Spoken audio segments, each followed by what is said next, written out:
E aí galera, tô aqui antes do vídeo começar para dizer que hoje eu vou falar sobre o primeiro livro que eu escolhi para minha TBR do mês de janeiro, ou seja, O Misterioso Caso de Styles, o primeiro romance escrito pela rainha do crime, Agatha Christie.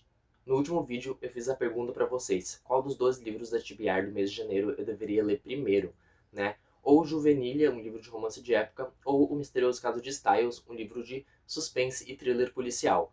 Eu dei a opção para vocês, né, escreverem nos comentários qual dos dois livros eu deveria ler, mas como ninguém comentou nada, eu decidi pegar um mesmo, o que eu mais queria, né, o que fosse mais curto para mim ler mais rápido. E agora, 2 dias depois daquela quarta-feira, hoje uma sexta-feira, que é o dia que eu tô gravando o vídeo, eu vim falar para vocês sobre o livro que eu escolhi. Então, sem mais enrolações, vamos ao vídeo. Estou de volta mais uma vez, e hoje, galera, eu vim falar para vocês sobre o primeiro livro que eu li na minha TBR do mês de janeiro. O Misterioso Caso de Styles, o primeiro romance policial escrito pela rainha do crime, Agatha Christie. Bom, eu decidi escolher esse livro aqui porque ele é um livro super curto, com pouquíssimas páginas. Eu já tinha lido o livro da Agatha Christie por último há algum tempo já. Não li nada, não li quase nada da Agatha Christie em dezembro do ano passado.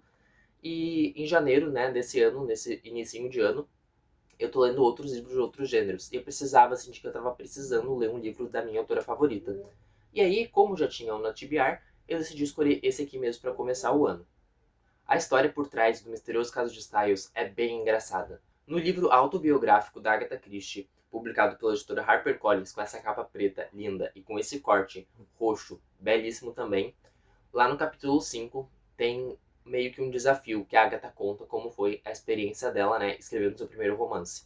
Em 1916, a irmã dela meio que desafiou ela a escrever um romance policial. Disse assim: eu duvido que tu escreva, tu não vai conseguir escrever. E aí a Agatha ficou com aquilo martelando na cabeça e começou a escrever o livro em 1916. Um livro que ela não tinha um título muito bem assim para ele, sabe? Ela estava se inspirando meio que em detetives populares como Sherlock Holmes, como os detetives, né, do Edgar Allan Poe. E depois de pensar muito e começar a escrever seu romance, lá em 1920 ela publicou seu primeiro livro. O Misterioso Caso de Styles, então publicado em 1920 pela primeira vez, foi o romance policial de estreia da Rainha do Crime. Esse livro aqui começa sendo contado e narrado pelo Capitão Hastings, que ele é um senhorzinho ali, que ele vai passar uma temporada, né, meio que umas férias, um recesso, nessa cidade chamada Styles. Ele é convidado a ficar em uma grande mansão, uma casa totalmente luxuosa, com muitos empregados, muitas pessoas que moram, né, na casa, que meio que se hospedam lá. E ele vai a convite do amigo dele. Esse amigo dele se chama John Cavendish, tá? Esse nome é um pouco complicado, os primeiros nomes que a Agatha criou foram, assim, totalmente difíceis de se falar. E o John Cavendish, ele tem uma madrasta que chama Emily Inglethorpe, tá? Guardem isso muito bem. E a madrasta, né, do John Cavendish, ela é muito rica. E ela é uma mulher muito boa, ela é uma senhorinha de idade já, ela é muito boa, todo mundo gosta dela, ela faz boas ações, tem um papel muito bom na sociedade. E o Hastings, quando ele tá hospedado lá na casa de Styles, digamos assim, né, vamos chamar assim a partir de agora, casa de Styles, quando ele tá hospedado nessa casa luxuosa, ele acaba vendo que a família que mora na casa tem muitas desavenças um com o outro. Sabe aquela coisa de falar por debaixo dos panos? Falar bem baixinho para as paredes não ouvirem? É nesse estilo. Então, a madrasta, ela vai lá e fala do John Cavendish. O John Cavendish fala para a esposa dele sobre a madrasta. A madrasta fala do John Cavendish para a esposa do John, sabe? É uma coisa muito assim. Eles se amam, mas por baixo dos panos eles escondem segredos assim obscuros. E o Hastings, ele começa a perceber isso e vê que tem alguma coisa errada. O clímax da história acontece em uma noite, onde está todo mundo praticamente dormindo, né? Era para estar todo mundo dormindo. E a matriarca da família, no caso a madrasta do John, ela vai pro seu quarto, ela conversa com alguém por detrás da porta, sabe? Ela não quer abrir para a pessoa que está atrás da porta. E aí tudo silencia e a noite passa normalmente. Quando chega o dia, eles descobrem o cadáver, o corpo, o óbito da Emily Inglethorpe. Ela foi assassinada. Só que o Hastings, ele fica muito com o pé atrás, porque não tem nenhum sinal de arrombamento na porta, as janelas foram fechadas por dentro, não tem sangue em lugar nenhum, não tem móveis arrastados, não tem nada na cena do crime. Absolutamente quase nada. A única coisa que tem é uma xícara de chá que está em cima da cômoda, uma xícara de chá, uma xícara de café, não lembro, que tá em cima da cômoda da senhorinha madrasta do John. E isso leva o Hastings a contatar o seu amigo. Um amigo que ele conheceu ali quando estava pesquisando sobre crimes e coisas que aconteceram, né? De mortes, assassinatos, roubos. Ele então liga para Hercule Poirot.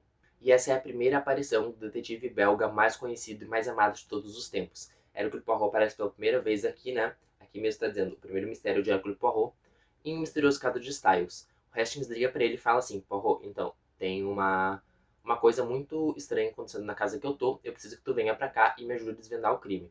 O Poirot diz, então beleza, eu vou pra aí. E aí, o Poirot realmente vai pra mansão Styles. Chegando lá, ele começa a fazer toda aquela elaboração do plano do Poirot para descobrir quem é o assassino ou a assassina ou os assassinos, né? Ele faz o interrogatório, ele reúne todos os testemunhos, todo mundo que estava ali na casa naquele dia, começa a conversar, tipo, ver os álibis das pessoas. Chega um certo ponto que o Poirot ele pensa assim: eu tenho certeza quem é o assassino, porque essa pessoa, ela disse uma coisa e a outra pessoa desmentiu, mas a outra pessoa também desmentiu. Então, se duas pessoas sabem de alguma coisa que aconteceu e essa pessoa diz que não, ele provavelmente é o assassino. E é aí que esse cara ele vai ao julgamento, acontece os outros negócios doidos com ele e chega no final do livro, no ponto final ali no ato 3, né, que a gente chama. Quem é fã de Pânico sabe o que quer dizer o ato 3. É quando o assassino é revelado e o plano de vingança dele, o plano maquiavélico dele também é revelado. Seja pelo próprio assassino ou seja pelo próprio protagonista, que no caso aqui é o Hastings e o Hercule Poirot. Agora eu vou deixar aqui uma tarde falando alerta de spoilers, tá? Nesses livros que eu falo da TBR, todos a partir de agora, eu vou dar um pequeno spoiler, alguma coisa que entrega totalmente a história. Então se você não leu o Misterioso Caso de Styles, pula esse vídeo pro minuto que eu tô deixando aqui em cima, que é onde eu vou finalizar o vídeo. Mas agora, vamos ao spoiler final. O assassino é revelado, e gente, não é um assassino. São dois assassinos que estavam ali planejando tudo para acabar com a Emily Inglethorpe, tá? Que é a madraça do John.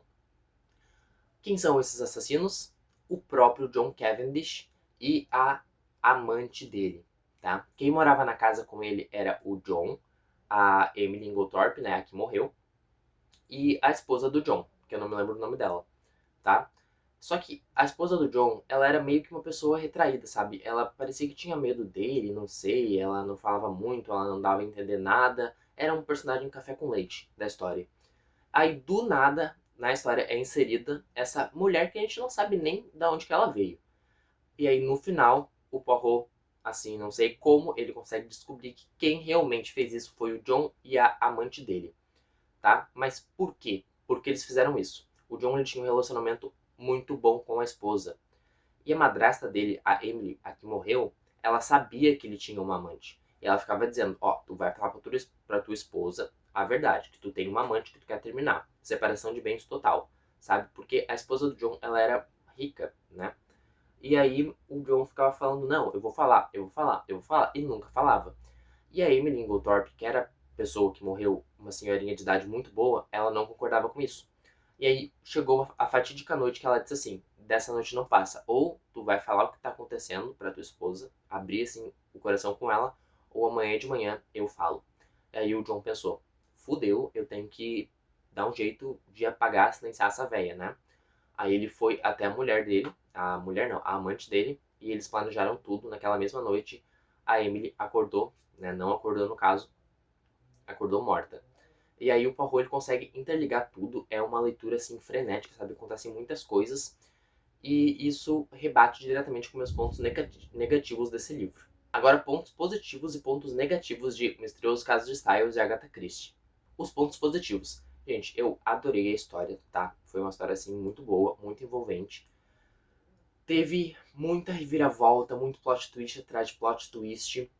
Teve poucos personagens, tá? A gente geralmente está acostumado com livros Agatha que tem muitos personagens. Isso é muito difícil. Nesse livro aqui são 4 personagens ou 5. É o Hastings, o Poirot, a madrasta que morreu, o assassino, a assassina e uma outra mulher, que é a esposa do John. São 6 personagens na história inteira, então não é difícil, sabe?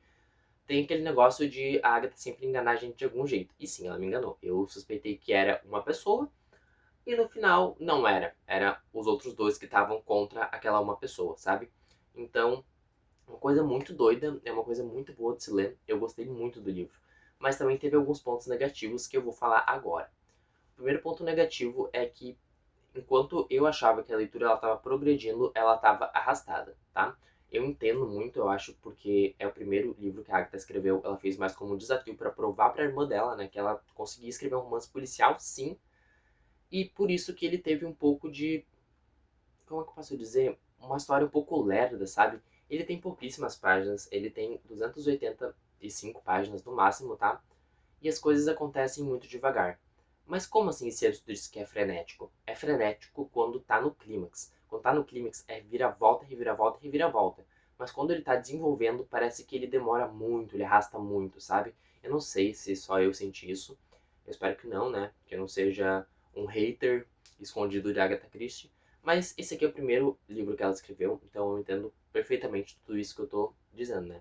Eu me justificando aqui pra vocês. Mas eu gostei sim do livro, tipo, muito mesmo, tá? A minha nota total para ele foi 4 estrelas lá no Scooby. Quase foi favoritado, só não foi favoritado porque eu achei que a história foi um pouco lenta demais. Agora vamos à edição do livro. Essa edição que eu tenho aqui é da editora Globo, que tem os direitos dessas primeiras obras que a Agatha Christie escreveu. A capa dele é esse verde com esse roxo, bem bonitinho. A contracapa dele é assim. A lombada é esse roxo. E a diagramação dele é bem confortável de se ler também. Tanto que eu li em 2 dias, né? Bom, gente, eu espero que vocês tenham gostado. Se gostaram do vídeo, já sabem, né? Deixa o like, se inscreva no canal e ative o sininho para não perder nenhuma notificação de vídeo novo. Também, se você tem um amigo que gosta de ler ou que está iniciando no ato da leitura, compartilhe esse vídeo com ele. Eu acho que vai fazer bem. Foi assim que eu e muitas outras pessoas, eu tenho certeza, começaram a ler mais, começaram a desenvolver essa paixão e amor pelos livros, vendo outras pessoas falarem sobre os livros que as pessoas já têm ou que elas gostariam de ter. Então compartilhe com seu amigo, com seu familiar, com alguém, com seu cachorro, sei lá, esse vídeo aqui. Vai que isso ajude a pessoa a ler, né? E mais um spoiler pra vocês, na verdade, do próximo vídeo, vai ser falando sobre Juvenília, um romance de época escrito pela Charlotte Brontë e pela Jane Austen. Logo mais, vem aqui no canal, talvez depois do dia 22, que é quando eu vou voltar da minha viagem, tá? E talvez eu faça alguma coisinha diferente pra vocês durante a viagem. Um vlog de leitura, um vlog de viagem, talvez. Eu vou pensar, mas eu tô muito afim de fazer isso, tá? Então acompanhem o canal e não percam nenhum vídeo, porque eu tô dando tudo de mim. É isso então, e até o próximo vídeo.